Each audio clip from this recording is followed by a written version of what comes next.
안녕하세요. 세계사 기초 공부 56번째 시간을 시작하겠습니다. 지난 영상에서 알아본 최초의 정복왕조 거란에 이어서 이번 영상은 여진이 세운 금나라에 대해 알아보겠습니다.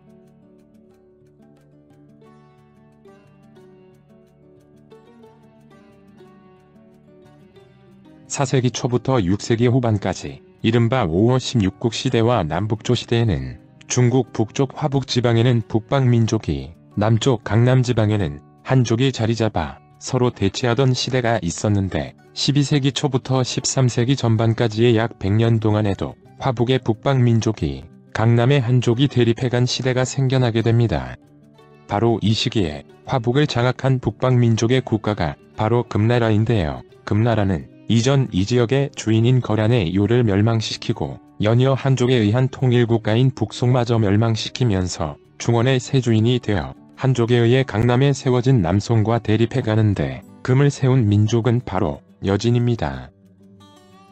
우리가 일반적으로 중국을 정복하고 다스렸던 북방민족 중에서 가장 대표적인 민족을 들어보자면 중국뿐만 아니라 유럽까지 정복하면서 세계 역사상 가장 넓은 영토를 지녔던 13세기의 주인공 몽골을 떠올리지만 중국 통치에 대해서만 말한다면 이번 영상의 여진은 만주와 화북지방을 통치했던 금을 건국했을 뿐만 아니라 중국의 마지막 왕조로 중국 전토를 지배했던 청나라도 여진에 의해 세워진 국가이므로 북방 민족 중에서 중국을 두 차례나 통치할 수 있었던 민족은 여진이 유일하고 또 청나라가 몽골 지역도 복속하고 시장 티베트 자치구와 신장 위구르 자치구까지 정복하여 오늘날 중국이 엄청난 영토를 차지하게 된 기초를 닦아준 것이 청나라였으므로 중국 역사에서 가장 중요한 위치를 차지해야 하는 북방민족은 당연히 여진족이라고 말할 수 있을 것 같습니다. 여진족은 중국 랴오닝성과 지린성, 헤이룽장성 등 만주 동부 지역과 함경도 등 우리나라 북부 지역, 그리고 러시아의 연해주, 하바롭스크, 아무르주에 거주했던 둥구스계 민족입니다. 초원지대에서 유목 생활을 주로 하면서 이동해 다니던 다른 북방민족들과 달리 삼림지대를 주 생활 근거지로 하면서 정착하여 수렵과 농경 외에도 유목과 어업 등 다양한 생활을 병행해 갔다고 합니다. 이러한 자연 환경 속에 생활하면서 이후 17명의 금나라 기병이 2000명의 송군을 격파하면서 단 한 명도 죽지 않았다는 전설적 승리를 거두어 한족뿐 아니라 거란이나 몽골조차 두려워했다는 여진족의 기마궁술 같은 전투력도 갖추어졌고 다양한 상황에 대한 뛰어난 적응력 등이 키워졌다고 하는데, 이러한 여진족만의 독특한 특성은 금나라나 청나라가 소수의 여진족으로 다수의 선진적인 한족을 통치할 수 있었던 원동력이 되었을 것 같습니다. 여진족의 기원을 알아보면 우리나라 역사 교과서에 광개토대왕의 정복 내용을 알리는 광개토대왕 비문에 나왔던 숙신이나 발해의 피지배층인 말갈족이 바로 여진입니다. 최초로 역사 기록에 등장하는 숙신, 전한시대에는 음루, 남북조 시대에는 물길, 수당시대에는 말갈 등 시대별로 다양한 이름으로 역사서에 등장하면서 부하와 고구려 발해의 역사 속에서 우리 민족과 큰 영향을 주고받으며 함께 발전해왔던 민족인데요. 여진이라는 이름이 사용된 시기는 발해가 거란족에 멸망한 후부터로 거란족에 의해 여진이라는 명칭으로 처음 불렸다고 하고, 청태종 때인 1635년 이후부터는 여진이라는 용어 대신에 만주족으로 불리게 됩니다.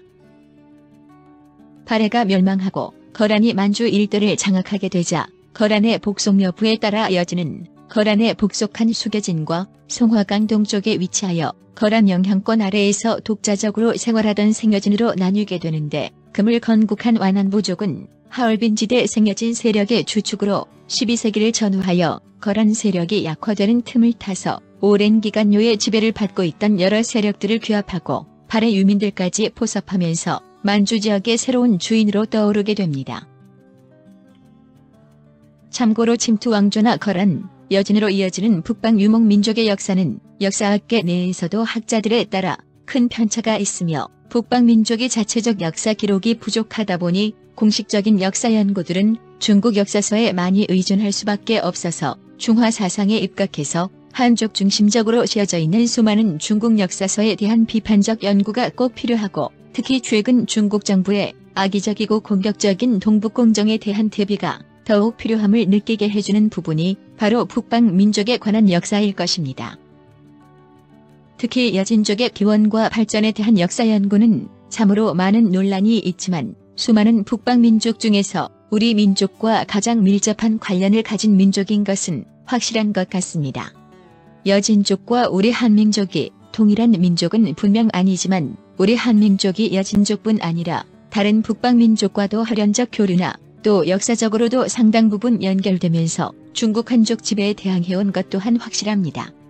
따라서 여진족의 뿌리를 우리 민족으로 연결하여 금나라나 청나라의 역사까지도 우리 민족의 역사로 확대시키고 싶지만 그것이 도리어 여진족과 우리 한민족을 비슷하게 묶어서 한반도의 우리 역사조차도 중국 소수민족의 역사로 집어넣어 최근 중국이 내세우고 있는 다민족 통일국가 이론이라는 역사 왜곡에 이용될 수도 있을 듯합니다. 이런 중국의 간교함에 빠지지 않으려면 대한민국의 국력을 키우는 것을 최대 전제 조건으로 하면서 동시에 북방 민족에 대한 지속적인 관심과 함께 깊이 있는 연구와 신중한 접근이 이어져야 함을 새삼 깨닫게 됩니다. 지금까지 금나라는 여진에 의해 건국되었고 우리 민족과 큰 관련이 있다는 것, 그리고 자신들의 원근거지인 만주뿐만 아니라 화북을 점령하고 강남에 위치한 남송과 대립한다는 것을 알아보았는데요. 지금부터는 금나라 역사에 대해 알아보겠습니다. 금 역사의 핵심 내용으로는 아구타에 의해 건국되었고 태종 때 요와 북송을 멸망시킨다는 것, 그리고 4대 황제가 중국 3대 폭군이라는 해릉왕이고 해릉왕을 몰아내고 금전성기를 이룬 사람이 5대 황제 세종이며 100여 년간 이어진 금이 몽골과 남송의 연합 공격으로 멸망한다는 내용을 핵심으로 기억하시면서 먼저 금 건국부터 알아보겠습니다. 금을 건국한 사람은 완안 아구타, 아골타입니다. 금 태조 아구타에 대해 알아둘 첫 번째 내용으로는 금을 건국했다는 것과 두 번째는 요 나라를 사실상 멸망시킨다는 것, 그리고 세 번째는 독자적인 여진 문자 제정과 맹한 모극제 창설입니다. 오랜 기간 거란의 지배에 있던 여진족을 통합하고 금을 세운 아구타는 완안 부족의 족장인 아버지 행리발과 형오와 속의 뒤를 이어 1113년에 완안부의 수장이 됩니다.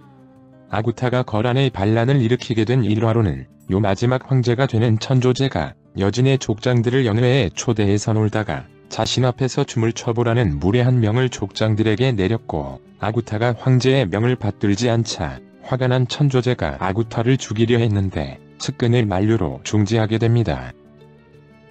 잔치가 끝나고 분노하면서 돌아간 아구타는 요 공격을 위한 병력을 모았고 엄청난 숫자의 요 대군이 집결하기 전에 증강된 병력을 끌고 먼저 급습해 들어가는 전술을 쓰면서 결국 3,700명의 아구타 군대가 10만 명의 요 천조제 군대를 격파하는 엄청난 대승을 거두는데 이것이 유명한 1114년의 출하점 전투입니다.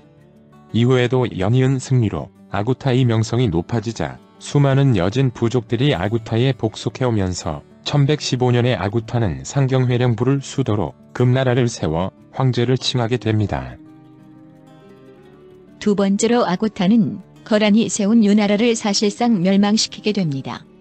아구타가 금을 건국하고 세력을 확대해가자 요 나라는 여진 협공을 위해 몇 차례 고려에 원병을 청했는데 당연히 고려는 응하지 않았고 결국 요천조제 야율년이는 70만 대군을 끌고 금을 공격했다가 도리어 대패하게 됩니다.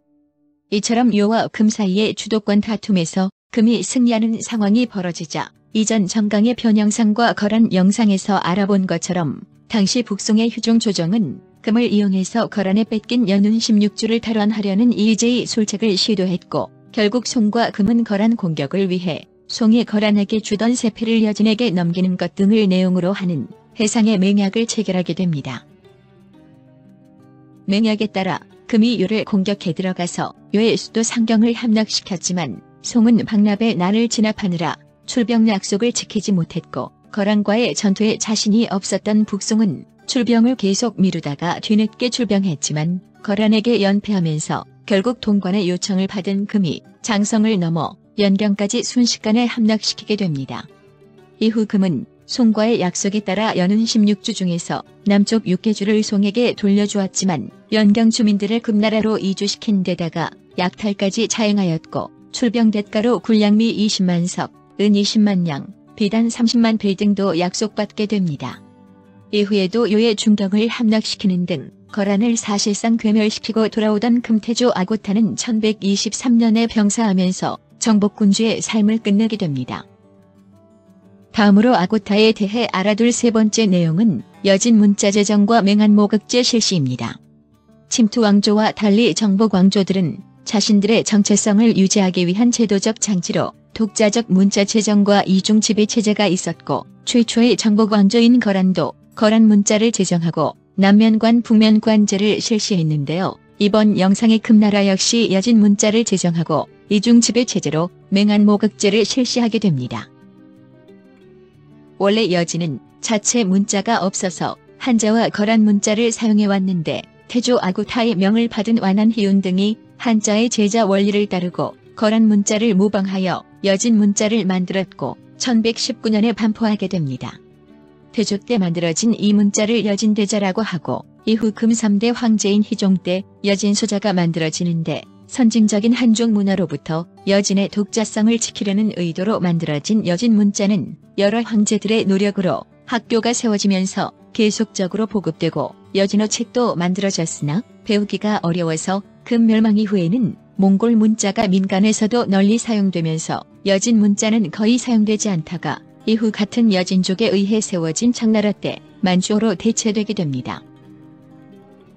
그리고 금나라의 이중지배 체제인 맹한모극제는 금태조 아고타가 1114년에 정비한 금나라의 행정 및 군사제도입니다.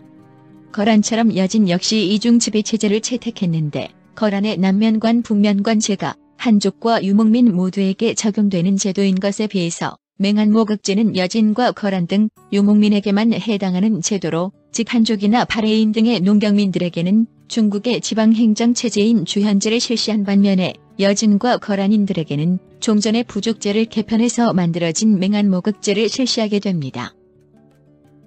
여기서 맹한과 모극이라는 말은 행정과 군사체제의 단위이자 군대 수장 이름입니다. 300호를 1모극부로 10모극부를 1맹한부로 하는 행정체제를 편성하고, 군사적으로도 1모극부에서 100명의 병사를 징집한 모극군을 만들어 이 100명의 병사를 이끌어가는 수장을 모극이라 하고, 10개의 모극군, 즉 1000명이 1맹한군이 되어 이 1000명의 군인을 맹한이라는 이름의 수장이 이끄는 행정 및 군사체제입니다. 이 맹한모극제는 평상시에는 각 호별로 토지를 분배하여 생활하도록 하고, 평상시의 행정체제를 그대로 군사조직으로도 활용할 수 있는 시스템으로 군사력을 확보하기가 쉬운 훌륭한 체제여서, 이후 같은 여진족에 의해 세워진 청나라에 가서는 만주족의 행정 및 군사체제인 팔기제로 이어졌고, 비정복민인 한족에 대해 차별적으로 실시되는 강경책이나 회유책과도 병행하여 청해 통치체제로 운영되게 됩니다.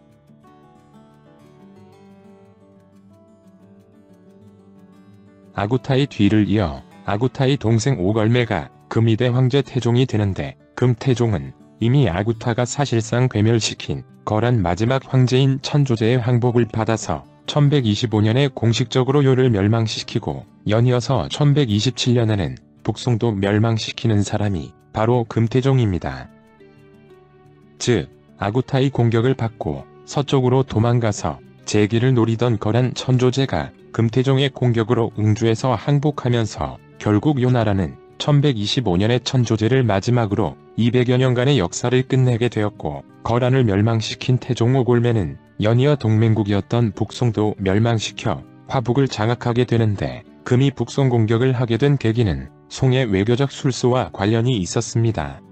금과 동맹하여 요를 사실상 괴멸시킨 다음에 북송은 해상의 맹약에서 금에게 약속했던 세패도 보내지 않으면서 당시 숨어있던 거란 황제 천조제와 손잡고 연운 16주에 나머지 땅을 얻어내려는 비밀 공작을 시도하다가 천조제가 체포되면서 그 상황을 모두 알아챈 금태종의 공격을 받게 됩니다. 뛰어난 예술가이지만 무책임하고 무능했던 송리종은 아들 흠종에게 양위하고 강남으로 피신해버렸고, 주전파인 이강 등이 치열한 항전을 펼치는 중에도 송 9대 황제가 된 흠종은 아구타의 둘째 아들인 완안종만과 굴욕족인 강화 협상을 체결하게 됩니다.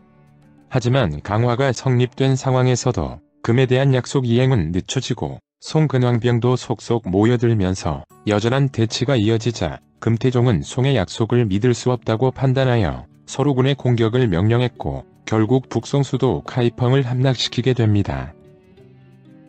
다급해진 흠종이 황허이북의 영토 할양을 포함한 강화 요청을 해왔지만 금은 이를 무시했고 흠종이 수도에 있는 황실과 고관들의 집을 다 뒤져서 제출한 엄청난 세패를 받고도 1127년 4월 금나라는 북송 마지막 황제 흠종과 태상왕 휘종, 관료와 백성 10여만 명을 금나라로 끌어가서 휘종과 흠종에게 겨냥례를 올리게 하고 혼덕공과 중원후라는 칭호를 내리면서 굴욕을 주는 정강의 변으로 북송은 9대 168년 만에 멸망하게 되는데 이때가 금태종 시대였습니다.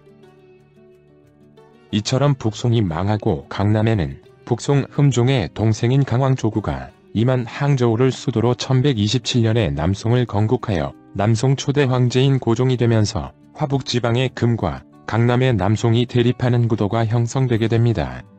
남송이 건국되자마자 금태종은 남송을 수차례 공격하였고 고종은 계속해서 피난 다니다가 1130년에 가서야 한세충과 악비의 활약으로 금이 남송에 패퇴당하면서 금은 더 이상 남쪽으로 진격하지 못하게 됩니다.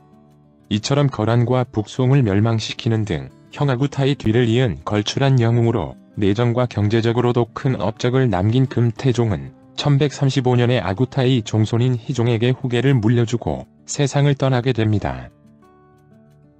금태종에 관한 유명한 일화로는 호랑이도 때려잡을 정도의 괴력을 지닌 전쟁 영웅인 금태종 오걸매가 신하들 앞에서 굴욕을 당한 일이 있는데 건국 초 국고가 부족했던 금나라는 전쟁이 아닌 용도로 국고를 사용하면 누구라도 반드시 곤장 20대를 맞는다고 태조와 신하들 사이에 맹약이 체결되었는데 평소 근검했다는 태종 오걸매가 어느 날 밤에 나라의 창고에서 술을 꺼내 마셨고 이 사실을 보고받은 중신 저많은 대신들이 참석한 공식 조회에서 이를 보고하게 됩니다. 결국 군신 간의 맹약에 따라 황제에게 곤장 20대를 치고 다시 황제를 용상으로 옮겨놓은 후에야 모든 대신들은 무릎을 꿇고 황제에게 죄를 청했는데 황제가 신하들에게 곤장을 맞는 드문 역사를 남겼지만 자신에게 곤장을 친 신하들을 사면한 태종은 이후로 술을 끊고 더욱 근검한 생활을 이어갔다고 합니다. 태종의 뒤를 이은 금 3대 황제 희종 때인 1142년에 금과 남송은 소홍의 화의라는 평화협약을 맺게 됩니다. 당시 남송에서는 금에 대한 외교 방식을 둘러싸고 주전파와 주화파 사이의 권력 다툼이 벌어졌고 결국 금과의 화친을 주장하던 주화파 진회가 주전파 악비를 제거하고 권력을 장악하면서 체결한 것이 소홍화의입니다. 소홍화의 내용은 남송이 금에게 신하의 예를 취하고 매년 비단 25만 필과 은 25만 양을 바친다는 내용으로 이 화의를 통해 남송은 금의 우위를 인정하고 금과 남송 양국 간의 국경은 화여, 즉 회수로 굳어지게 됩니다. 이후 금이 종이 황제권에 도전할 만한 중신들에 대한 여러 차례 숙청도 하고 술과 사치에 빠지면서 폭정을 일삼다가 1149년에 31살의 나이로 암살되면서 그 뒤를 이은 사람이 중국의 3대 폭군이라 평가받는 해룡왕입니다. 금 4대 황제 해룡왕 완언량은 태조 아구타의 후손으로 원래 사촌형인 금희종의 큰 총애를 받고 있었는데 희종의 폭정에 반발한 반란군이 황제 침실로 들이닥치자 희종은 평소 믿고 총애하던 사촌 동생 완언량을 급히 찾았지만 칼을 들고 나타난 완언량에게 죽임을 당하게 됩니다. 이렇게 금 4대 황제가 된 해룡왕은 즉위하면서 기막힌 조칙을 발표하는데 그 내용은 남송을 공격한다는 것뿐만 아니라 천하절색의 미녀를 모두 부인으로 삼는다는 황당한 것이었고 황제가 된 해룡왕은 정말 이 내용을 실행하게 됩니다. 자신의 숙모, 처제, 조카뿐만 아니라 신하들의 아내들까지 강간하거나 빼앗아 후궁으로 삼았고 걸림돌이 될 만한 남편들은 살해하는 등 역사에 보기 드문 패륜과 악행을 저질렀고 심지어 아내를 범하는 자신의 악행 장면을 남편에게 지켜보도록 하는 만행을 저지르기도 했으며 자신에게 견제가 될 만한 여진 황족 155명뿐 아니라 기분 느끼는 대로 수많은 사람들을 이유 없이 죽이기도 하였습니다. 그리고 처음으로 베이징을 수도로 삼아 이후 원나라와 명나라 그리고 청나라를 이어 오늘날까지 베이징이 중국 수도가 되게 한 사람이 해룡왕인데요. 중국 문화를 무척 좋아했던 해룡왕은 당시 수도인 오늘날 하얼빈에 있던 상경회령부에서 화북에 있는 중도대흥부, 즉 베이징으로 천도하면서 상경에 있던 기존의 건물들을 다 부숴서 폐허로 만들었고 새 수도인 중도의 황금으로 장식한 화려한 궁전 건물을 짓게 했으며 자신의 묘역을 비롯한 역대 황제들의 능묘도 이장하는 엄청난 토목 사업으로 백성을 도탄에 빠뜨리고 국가재정도 낭비하게 합니다. 또한 해룡왕은 취임사에서 밝혔던 것처럼 중국 전체를 점령하기 위해 남송 침략을 시도하는데 정강의 변이라는 치욕을 당하면서 강남으로 쫓겨간 남송은 비록 소홍화이라는 조약을 금과 체결하기는 했지만 언제 쳐들어올지 모르는 금의 공격을 막기 위해 장성을 축조하는 등의 대비를 하고 있었으므로 금 신하들은 해룡왕의 무리한 남송 공격을 반대하게 됩니다. 그러나 해룡왕은 남송 공격을 반대하는 신하들을 처형하고 또한 어머니에 해당하는 황태후가 전쟁을 반대하자 황태후까지 죽여 시신을 불태우고 뼈까지 물에 뿌려버리는 만행도 저지르면서 국력을 쥐어짰고 결국 50만 명의 병사를 동원하여 남송을 공격하게 됩니다. 금해룡왕이 엄청난 대군으로 남송을 공격했지만 제석기 전투 패배처럼 금은 남송을 쉽게 이기지 못했고 무리한 원정과 해룡왕의 악행에 대한 반란이 일어나서 수도인 중도 대홍부에 완한홍이 이끄는 반란군이 입성하게 되는데 해룡왕은 반란 진압보다 남송 공격에만 몰두하면서 남송을 공격하기 위한 도강에 실패하면 장수들을 죽여버리겠다고까지 협박하게 됩니다.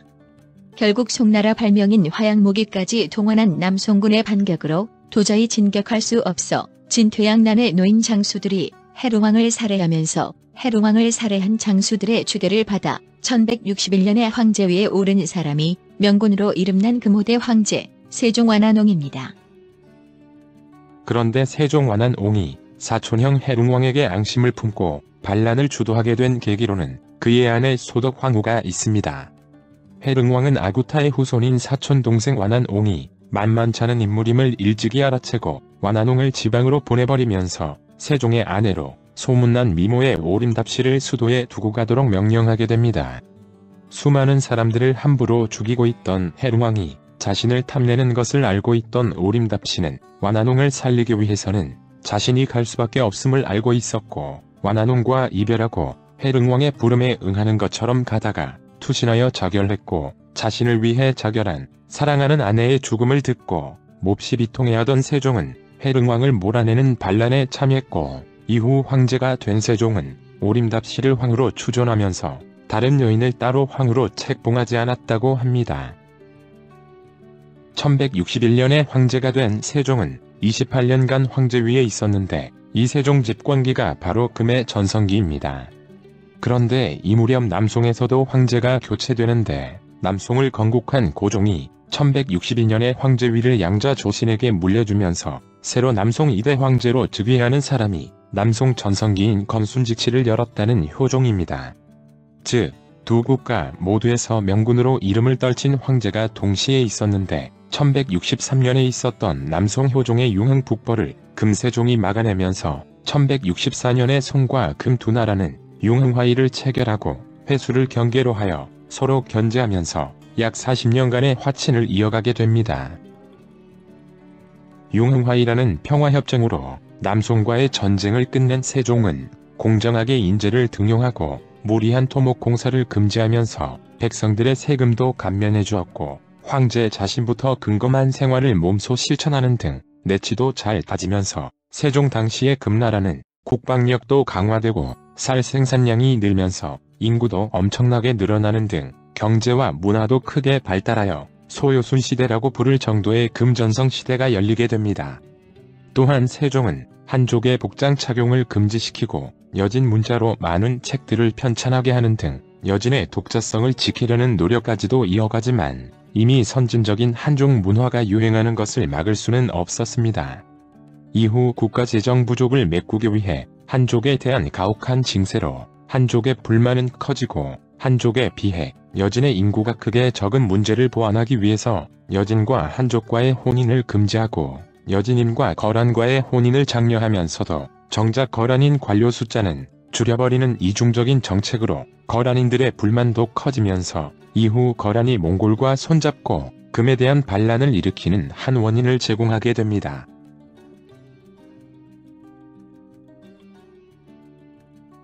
1189년에 금세종이 세상을 떠나면서 세종의 손자가 금 6대 황제 장종으로 즉위하는데 서해에 뛰어났다는 금장종 완원경이 한중 문화를 존중하면서 세종시대의 문화 발전은 이어지게 되지만 여진 귀족층에서는 사치가 크게 만연하고 여진 본연의 상무적 기풍이 사라지게 됩니다.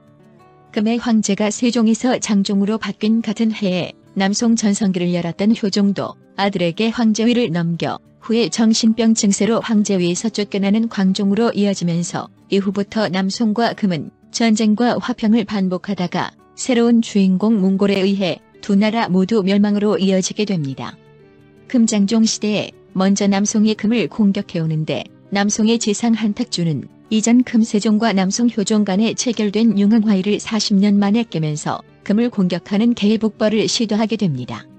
초반에 잠시 밀리던 금은 전력을 정비하여 대대적 반격으로 남송의 공격을 막아내었고 결국 대패한 남송 영종은 금의 요구를 받아들여 이전보다 더 많아진 전쟁 배상금과 함께 소금에 절여진 한탁주의 목을 금에게 보내면서 강화를 하게 됩니다.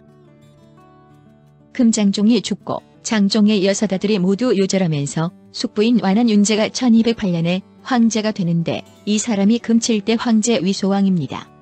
위소왕이 즉위한 이때 북쪽 몽골 고원에는 새로운 몽골의 영웅이 떠올랐고 그는 1206년 쿠릴타이에서 칭기즈 칸으로 추대되는데 이 인물의 대단함을 알아채지 못한 위소왕은 몽골 고원을 통일한 칭기즈 칸에게 군신간의 예를 요구했지만 위소왕의 무능함을 알아채고 있던 칭기즈 칸은 이를 무시하고 금정복을 시도하면서 이후 금과 몽골 사이에 23년간의 전쟁이 시작되게 됩니다. 1211년에 제베와 무칼리가 선봉에 선 5만 몽골 기병의 공격으로 위소왕 때의 금은 중국 동북지방을 뺏기고 동시에 남송과 서하의 공격도 받게 되었으며 1212년에는 금에게 쫓겨났던 거란족도 반란을 일으키게 됩니다. 결국 위소왕은 1213년에 암살되고 완원순이 금 8대 황제 선종으로 즉위하는데 칭기즈칸까지 직접 금 공격에 참가하게 되자 금선종은 몽골에 막대한 보상금을 주면서 기국공주와의 결혼을 제안하였고 초원 지역이 아닌 베이징 공략에 힘들어하던 칭기즈칸은 이 제안을 받아들이고 철수하게 됩니다. 그런데 몽골이 철수하자마자 금선종은 1215년에 수도를 중도 베이징에서 방어가 용이한 남쪽 하이펑으로 옮겨버리게 됩니다. 금의 남쪽 천도를 금이 몽골에 반격을 하기 위한 조치로 생각한 칭기즈칸은 바로 금 공격 명령을 내렸고 이번에는 중앙군이 사라져버린 베이징을 쉽게 점령하면서 몽골군은 도시를 모두 불태우고 주민들을 철저하게 학살해버리게 됩니다. 이후 몽골이 서쪽으로의 진출을 꾀하면서 서해와 호라즘 등의 중앙아시아 지역 점령에 치중하여 중국에 대한 군사적 압박이 약화되자 금은 잠시 일부 영토를 수복하기도 하지만 사실상 금의 영토가 섬사성 일부와 하남성 지역으로 줄어들게 되면서 금나라는 몽골의 공격으로 생겨난 손해를 만만한 남송을 공격하여 국력을 회복하려 했는데 이미 쇠약해진 금이 남송에 쉽게 승리를 거둘 수는 없었고 이 공격으로 남송에서 받던 세패도 끊어지고 금에 대한 남송의 적개심만 키우게 됩니다. 당시 몽골에서는 금 공격을 시작했지만 금을 멸망시키지 못한 상태로 1227년에 칭기즈칸이 죽으면서 오고타이가 이대칸이 됩니다. 오고타이는 금의 사절단을 파견했으나 금 고대 황제로 즉위한 애종원한 수선은 몽골 사절을 죽여버렸고 격분한 오고타이는 금 공격을 명령하게 됩니다. 1230년부터 본격화된 몽골의 공격은 금의 완한진 화상이 이끄는 400명의 충효군이 8,000명의 세계 최강 몽골군을 격파하는 대창원전투도 있었고 여러 갈래로 공격해오는 몽골군의 공격에 금 수비군도 치열하게 맞서 싸우지만 이미 금군은 몽골에 대항이 되지 못했고 칭기즈칸의 막내 아들이자 형 오고타이에게 대칸 자리를 양보했던 위대한 전사 툴루이가 이끄는 몽골군에 결국 괴멸되었고 이 소식을 듣고 대기하고 있던 황제 오고타이 칸이 신위대를 끌고 남진하여 동생 툴루이와 합류하면서 결국 몽골은 금 수도 카이펑을 포위하게 됩니다. 카이펑을 포위한 몽골의 공세가 시작되어 엄청난 사상자와 함께 포위된 수많은 수도 백성들이 굶어 죽고 있는 상황에서도 금군 역시 화약 무기를 사용하여 대항하면서 전투가 장기화되자 할 수 없이 몽골의 명장 수부타이는 금과 화의를 맺고 일단 철수를 하려는데 남송이 끼어들게 됩니다. 금과의 전쟁이 길어지자 몽골은 남송에 동맹을 제안했었고 남송은 조정회의 끝에 금을 멸망시켜 오랜 원한을 갚자는 다수의 의견에 따라 몽골과의 동맹에 합의하게 됩니다.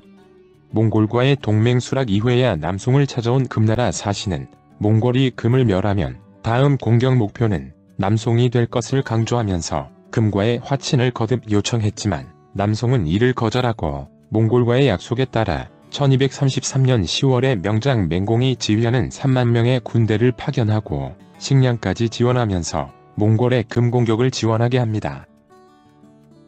몽골과 금 사이의 치열한 전투 끝에 결국 몽골은 금수도 카이펑을 함락시켰고 카이펑을 버리고 체주로 도망간 금 황제 애종을 추격하는데 몽골과 남송에 포위된 체주성에서 굶주려 죽어가는 백성들을 지켜보던 금 애종은 황족이자 금군 사령관인 완한승린에게 자신은 몸이 둔하여 말을 탈 수가 없어서 국가의 안위를 지킬 수 없으니 완한승린이 황제위를 받고 탈출하여 국가를 지켜줄 것을 간곡하게 설득하였고 계속 거절하던 완한승린이 결국에 황제위를 받아들이자 애종은 목을 매 자살하면서 36살의 생애를 끝내게 됩니다.